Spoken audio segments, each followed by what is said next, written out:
આગળનો સવાલ લઈએ, જે છે મહર્ષિ જોશીનો.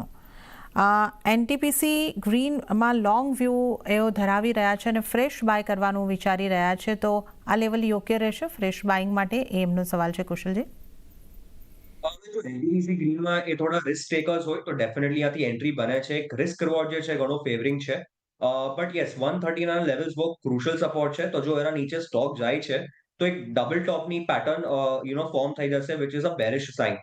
તો મારી સલાહ છે કે જો રિસ્ક ટેકર્સ હોય અને તમે એક રિસ્ક અફોર્ડ કરી શકતા હોય with a stop loss of 138, તો તમે આ સ્ટોકમાં એન્ટ્રી લો, અધરવાઇઝ અવોઇડ કરો. ઓકે, તો જો તમે રિસ્ક લઈ શકતા હોય અહીંયા આગળથી મહર્ષિ જોશી, તો જ તમે અહીંયા આગળથી એન્ટ્રી કરો, નહીં તો તમે એવોઇડ કરીને ચાલો. તો એનટીપીસી ગ્રીન ઉપર તમારે માટે આ સલાહ અહીંયા આગળથી બની રહેશે. આગળનો